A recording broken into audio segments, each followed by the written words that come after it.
Lastshadow is here after helping a couple different teams. He's made his way to Gravity and the North American LCS. He's outside of Korea finally. Lastshadow, you won your first match. Was that all you? Now that you're here, Gravity's going to continue to win everything?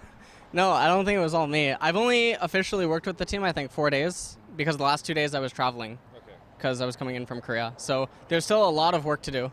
So wasn't me. Well, there had to have been some sort of tryout process, right? Because apparently Gravity picked you. I think they had mentioned they talked to a couple different people and settled on you. So what was the tryout process like? Basically, I got Skype called by Davis Vague Friday morning, and he asked me if I could try out the next day or something. And I said, okay, sure. And so we did that, and that tryout process went like 3 or 4 hours. And then they told me they were going to test someone else for the next set of scrims, but then Davis just said to ignore that, and I would end up just doing everything. Okay. So. And now you're here. So yeah, well, and then did they immediately just say like, okay, you're in, like we're gonna buy you a plane ticket? I guess all the players talked, and it was only like a few hours or something afterwards, and they told me that they would wait until LCS like finished before they made a final decision or something. Yeah. But then after the match on Saturday, I think it was versus TSM, Davis told me that I would just be brought on as the head coach. So. But the actual act of getting you out here, like, did you know immediately that that meant you were going to be flying and coming to California? I knew 4 days ago, or 5 days ago. Yeah. So I do remember hearing about like this boot camp situation. So is that what, are you out here permanently, or this just sort of you're out here for a couple weeks to help them out?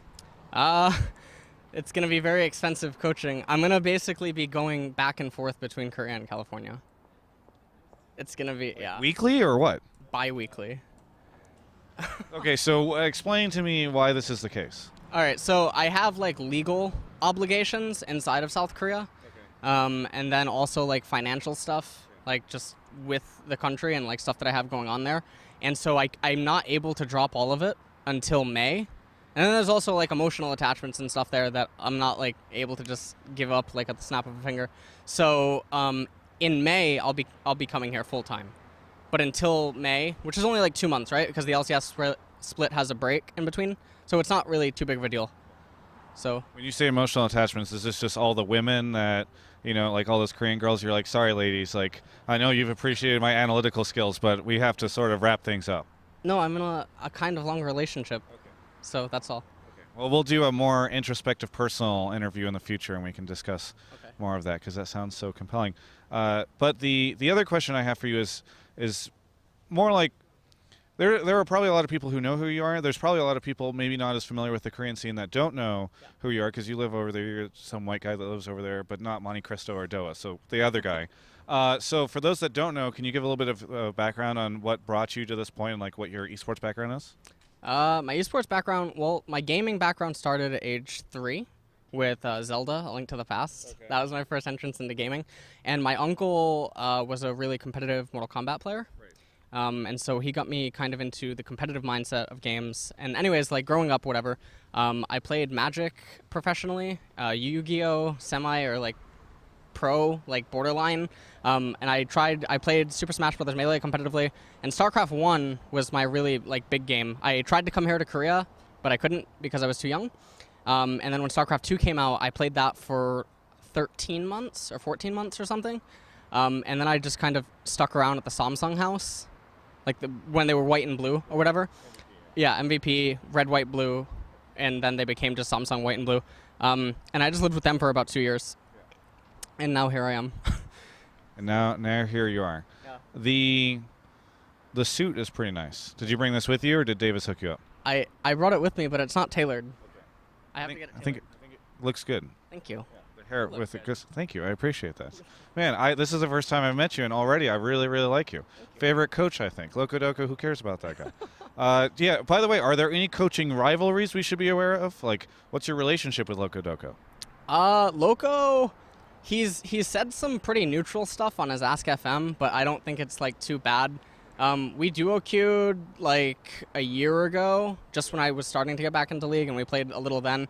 We also like dabbled in Heroes a little bit together, but in terms of coaching, like, I mean, I'm sure a rivalry will arise because I'm pretty forward with my confidence in coaching. So and I think the West knows that's my stance on it. So I'm sure that'll come up, but right now I don't think so. So who do you think sucks as a coach since you're so forward? Everyone that's not me, Loco, and Skara, unless I've never seen you or like interacted with you, but I've heard like a lot of behind the scenes stuff.